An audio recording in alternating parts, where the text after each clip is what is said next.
lugar, agradecer, tomando en cuenta para esta entrevista. Nosotros comenzamos la actividad política desde muy niño, muy joven, porque nosotros nos criamos en el barrio Domingo Sabio de La Vega. Es un barrio donde hay una fuerte presencia de la Iglesia Católica y de manera muy especial la Congregación Salesiana. Y ahí entonces, entre las actividades deportivas, religiosas, culturales, un amigo que hoy es médico, se llama el doctor Francisco Ángeles, comenzó a orientarme políticamente. Él era un dirigente del Frente Estudiantil Flavio Suero y él y yo éramos amigos, somos amigos, y entonces comenzó a darme ciertas orientaciones políticas, leyendo algunos libros que me prestaba, conversando, discutiendo, comentando esos libros. Y así entonces formé fila del Frente Estudiantil Flavio Suero en La Vega, en el Liceo Don Pepe Álvarez. Eso fue por el año 1972. Esos 4 años me involucré en las actividades del Frente Estudiantil Flavio Suero y también ocasionalmente el Movimiento Popular Dominicano, que era el partido que orientaba políticamente a ese Frente Estudiantil, nos utilizaba en algunas labores políticas, de propaganda, en fin. Y así fue creciendo el interés por mí en la actividad política. En esa época también ocurrían muchos asesinatos de jóvenes vinculados a la actividad política, como fue el caso de Amin Abel Jabún, de Orlando Martínez, Sagrario Sila Díaz, Homero Hernández. En la época de 12 años fue una época dura, y en esa época nosotros estábamos en el Liceo Don Pepe Álvarez como militante estudiantil del Frente Estudiantil Flavio Suero. Participábamos en varios congresos aquí en la capital que organizaba el FEFLA. Tenía como secretario general a Radamés Abreu en esa época, luego pasó Fernando Peña. Y entonces eso ocurrió hasta que yo ingresé a la universidad. Ahí en la universidad entonces, porque estaba en la Universidad Católica de Santiago, ahí las actividades políticas no eran permitidas. Y entonces todo el tiempo que duré estudiando, pues lo mantuve siempre enterado de los acontecimientos políticos, pero nunca con una actuación militante como en el pasado. Luego que me gradué, entonces me involucré a la sociedad vegana nueva vez, ya como dirigente deportivo, como dirigente del presidente del Club Activo 2030, la Asociación para el Desarrollo de La Vega, y me he mantenido siempre ligado al movimiento deportivo, independientemente de la actividad política. Ahí me puse también como en el área académica, fui director de la Escuela de Ingeniería y Arquitectura de la Universidad Católica del Cibao.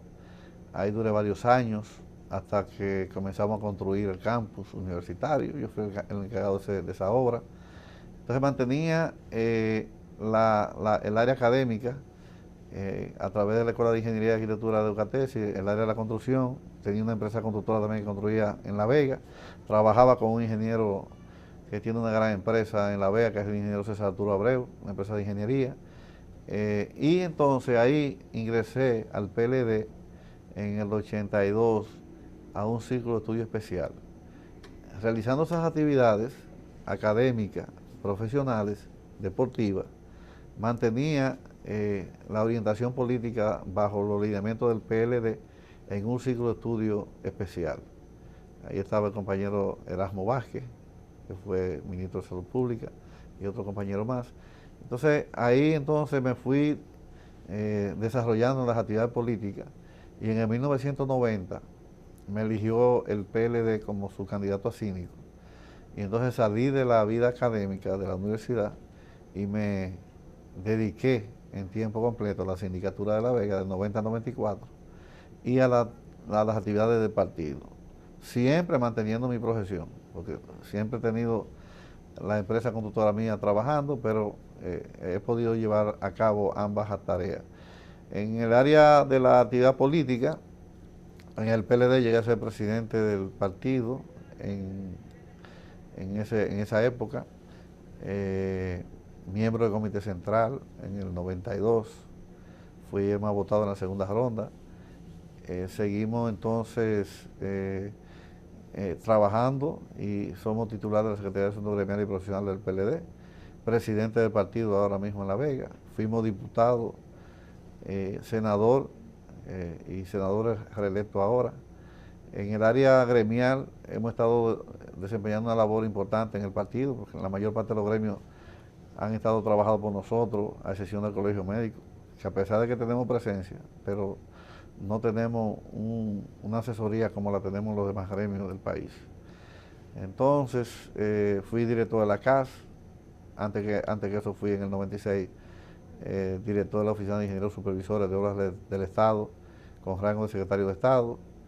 He estado vinculado a La Vega siempre, he estado vinculado a las actividades sociales, deportivas, comunitarias, y siempre, desde muy joven, desde muy niño, por vía de la formación salesiana, he tenido ese compromiso con identificarme con los sectores más desposeídos de la población, porque desde muy niño comencé a conocer las dificultades y la forma difícil de vida con que gente que comparte con uno pues viven. Y siempre he tenido bien presente en las actividades políticas mi acercamiento y mi compromiso con esos sectores.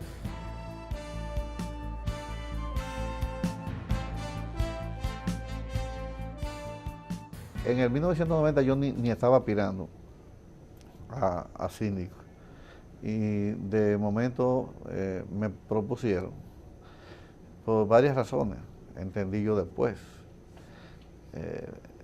Juan Bosch era una persona que quería mucho a La Vega y siempre estaba muy bien enterado de lo que acontecía en La Vega. Entonces, había cierta diferencia, podríamos decir, entre él y la Iglesia Católica. En el 1990 la Iglesia hizo una gran oposición y resistencia a las aspiraciones de él.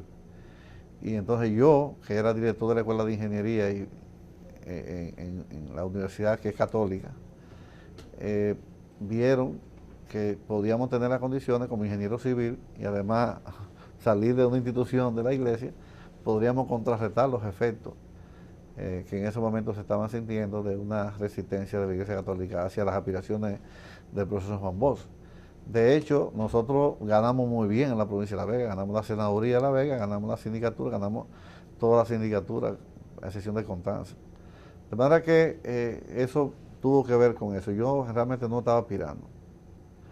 Y después todo ha seguido un proceso que se ha correspondido con la coyuntura política que nosotros hemos vivido. Por ejemplo, yo fui diputado porque entendía que el PLD necesitaba una representación congresional importante en el 98 y en el 2002. Y fui diputado del 2002 al 2006, y luego del 2006 al 2010 senador. Soy el presidente del partido de la provincia, y yo digo como el presidente León Fernández que el político que todo el mundo sabe que tiene aspiraciones, lo que tiene que hacer es trabajar y no aspirar a nada.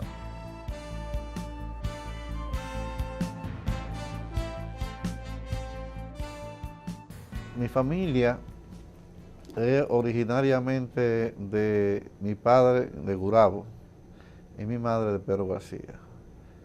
Mi padre es Sánchez, Pillo Sánchez, mi mamá Tavares. Pero desde muy pequeño, mi padre y mi madre se divorciaron y mi papá se mudó a La Vega. Yo estaba de 5 años y desde esa época vivo en La Vega. Todos mis estudios han sido en La Vega, Me casé con una vegana. Mis hijos nacieron 3 en La Vega y uno aquí. Tengo 2 varones y 2 hembras. Mis hermanos son muchos, porque de madre, de madre tengo 5 y de padre tengo 7.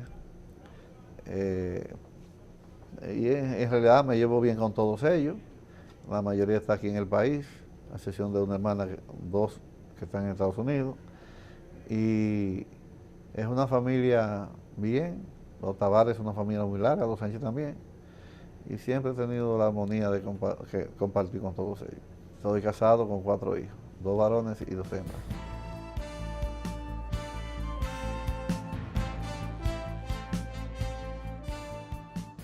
Yo como senador he establecido un esquema nuevo, porque la provincia de La Vega es una provincia que está formada por Jarabacoa, Constanza, Jima y La Vega. Generalmente el senador siempre se quedaba en La Vega y los demás municipios nunca querían saber del senador. Solamente en época de campaña visitaban.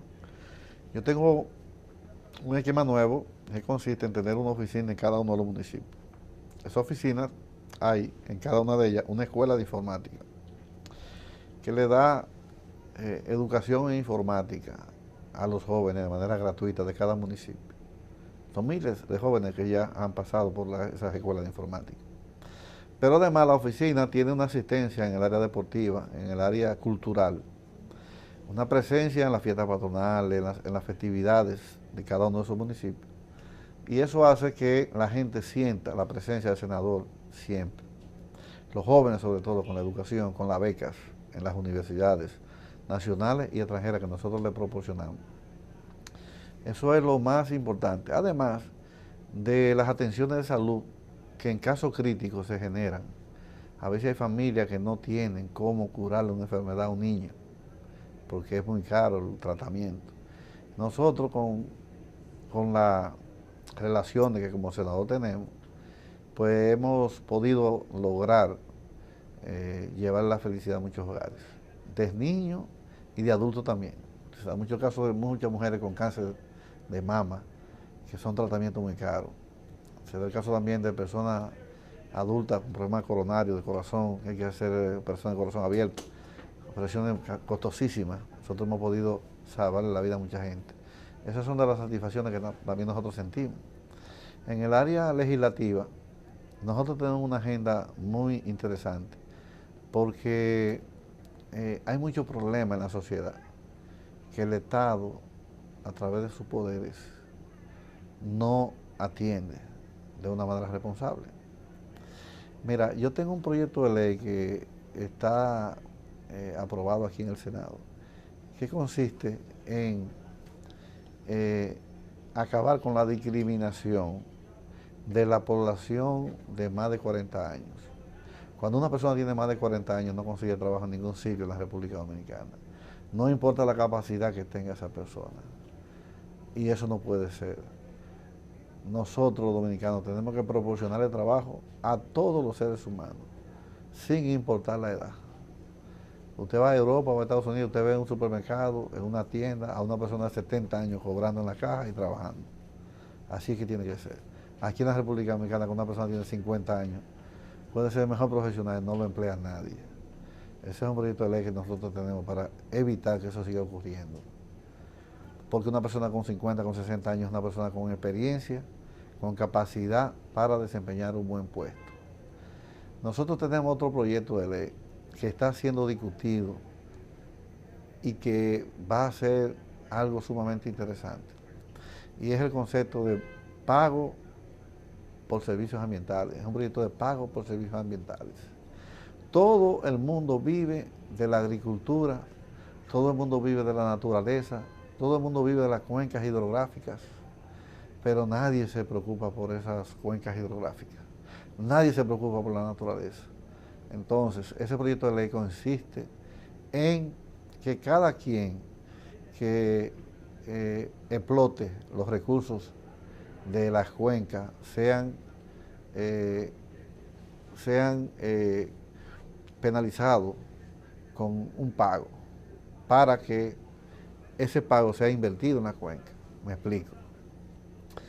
Todas las corporaciones de acueducto, INAPA, que distribuyen agua y cobran agua, tienen que saber que esa agua se genera en una cuenca hidrográfica.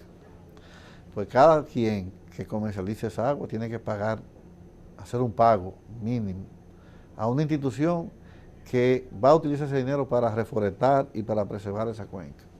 Todo lo que comercializan la generación de energía hidroeléctrica también tienen que pagar a la institución para que esta institución invierta y proteja las cuencas hidrográficas. Todas las fincas, los productores de arroz, de vegetales, que utilizan el agua a través del INDRI, tienen que pagar un pequeño impuesto para que esos recursos sean utilizados en el mantenimiento y fortalecimiento de las cuencas hidrográficas. Ese proyecto es de pago por servicios ambientales.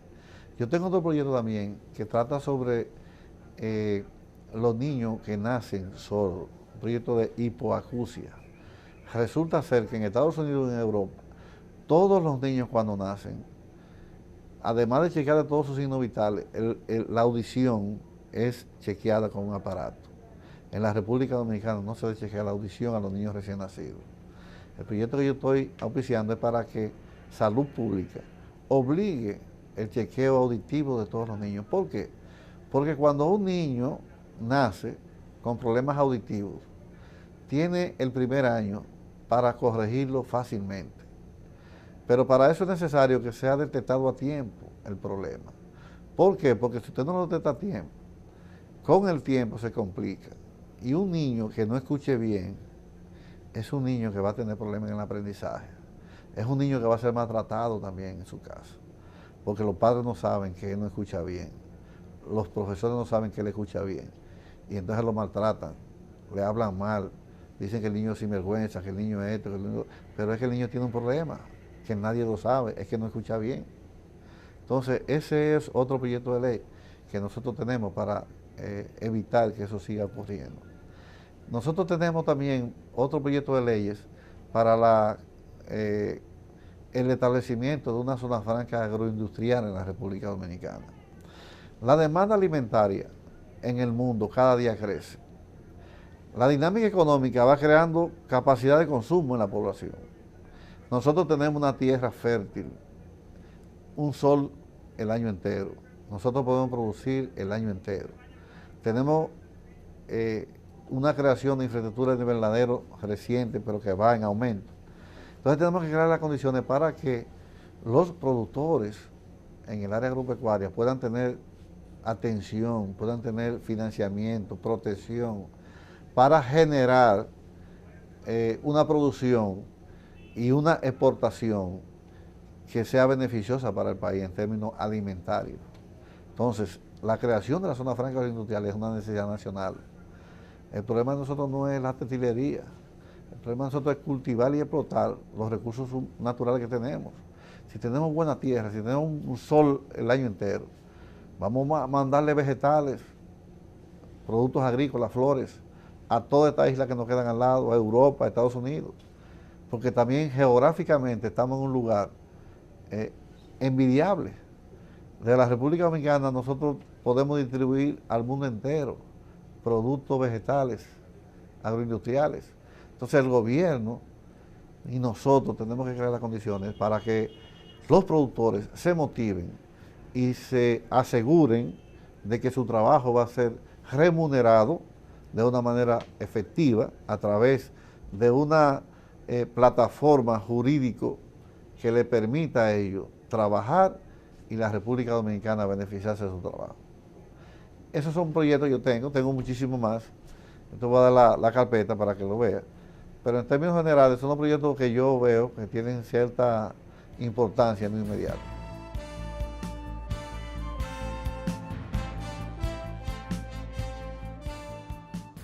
Yo soy presidente de la Comisión de Obras Públicas. Pertenezco a la Comisión de Educación, Ciencia y Tecnología. Pertenezco a la Comisión de Presupuesto. Soy vicepresidente de la Comisión de Energía. Soy miembro también de la Comisión de Transporte. y soy miembro de la Comisión de Recursos Naturales.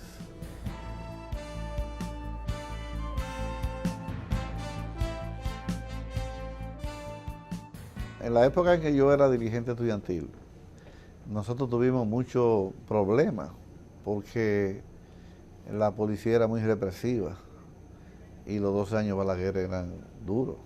Nosotros desafiamos muchas veces la autoridad y nos vimos en peligro muchas veces. Pero gracias a Dios que estamos vivos y salvos. Luego, a nivel ya de la sindicatura, cuando yo fui síndico, tenía un problema serio y era que Balaguer era presidente de la República y la oposición que existía entre Balaguer y Juan Bosch me impedía a mí como síndico yo poder tener el apoyo de un gobierno.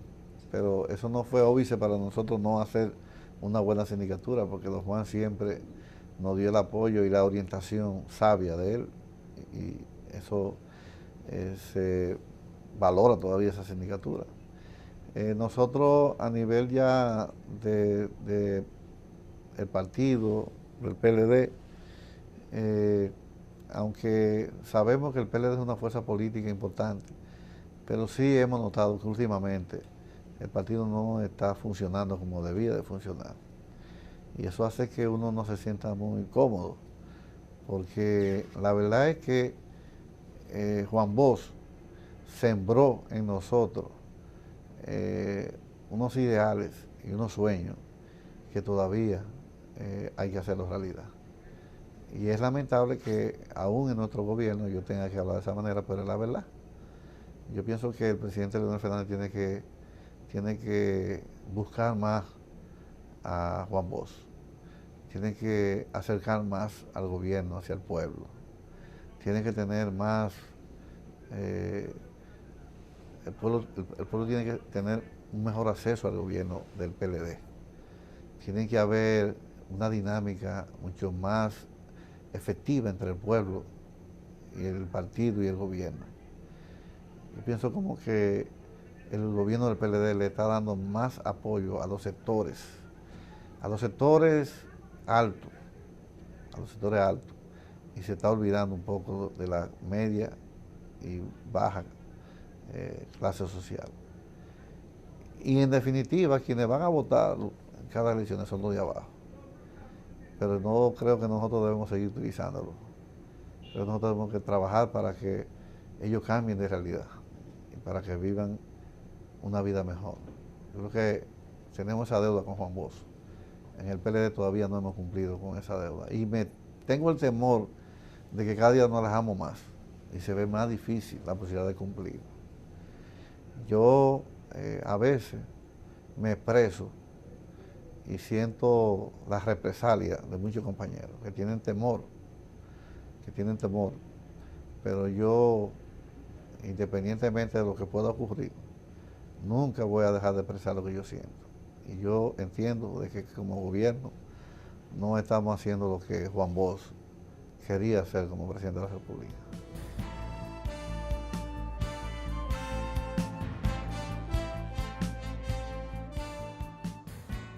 Mi rol en la reforma constitucional era crearle conciencia a los legisladores de que la Constitución es un instrumento de desarrollo para un país y es un documento sagrado. Yo me centré más que todo a la protección de la vida, de que el legislador entendiera que eso no era algo sumamente teórico, como en realidad es. O sea, tú no puedes valorar una constitución como buena cuando un ciudadano tiene un accidente, lo llevan a una clínica privada y si nadie se hace cargo a cubrir los gastos, se muere. Entonces, el derecho a la vida en una sociedad que ocurra eso no es real. O sea, una constitución que contemple el derecho a la vida bajo esas condiciones tampoco es una constitución funcional. Y yo pienso que nosotros, la clase política dominicana, tenemos mucha responsabilidad de lo mal que anda la sociedad, porque nosotros somos los primeros que no cumplimos y no hacemos cumplir las leyes. Y aquí hay que acabar con eso. Aquí, fundamentalmente para nosotros promover el desarrollo, tenemos que hacer cumplir las leyes. Pero oye, el gobierno tiene que ser el principal responsable de eso. Pero aquí abusan con la gente. Aquí cualquiera, el mismo Estado vive cometiendo abusos. Y no hay forma de que una persona pueda tener un canal que le permita ser escuchado y que su problema sea resuelto. Cada día nosotros nos vemos con situaciones difíciles, porque es inoperante el Estado, porque es infuncional. Entonces nosotros nos movemos en un marco teórico que no se corresponde con la realidad. Y ese fue mi discurso en la asamblea pasada, de crearle conciencia a los legisladores, de que no tan solo había que cumplir con un formalismo teórico, tener una constitución, no, sino que lo que se aprobó ahí se cumpla al pie de la ley.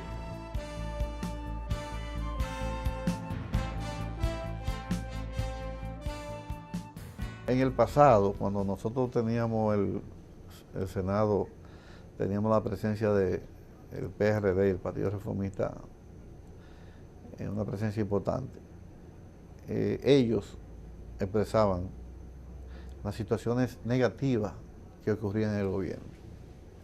Y nosotros callábamos en muchas, y en otras cuando veíamos que había que defender el gobierno, pues lo hacíamos.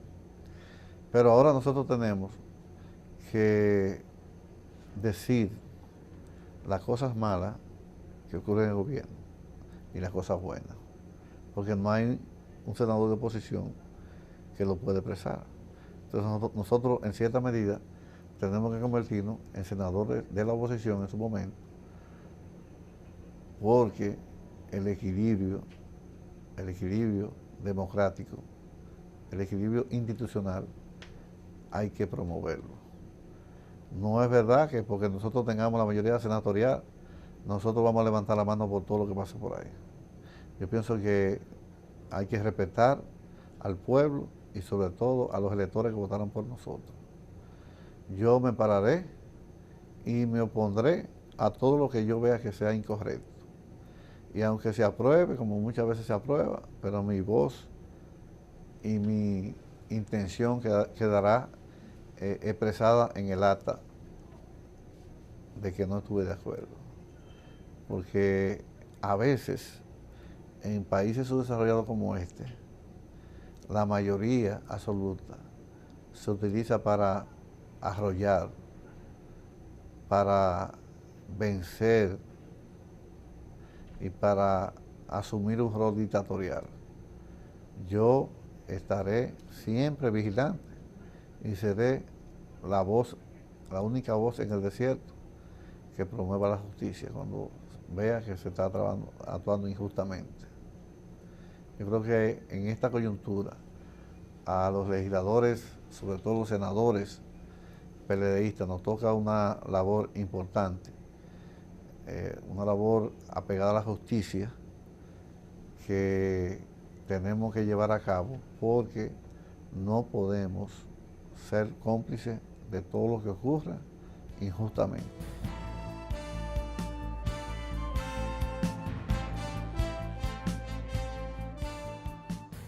Bueno, yo agradezco, reitero la entrevista y decirle a ustedes que yo sé que el poder acomoda mucha gente, muchos sectores, y que esa fuerza que produce el poder a veces nubla la vista y la razón de lo que lo ejecutan, pero nosotros estamos aquí para cumplir con lo que Juan Bosch siempre soñó, de tener una República Dominicana libre, de tener una sociedad en donde todos los dominicanos puedan disfrutar de una misma calidad de vida. Yo estaré siempre al lado de los mejores intereses de Juan Bosch. No importa que el poder me destruya, no importa que el poder me aísle, no importa que el poder momentáneamente me venza, pero yo seré una voz que clamará por la justicia y sobre todo por los principios de Juan Bosch.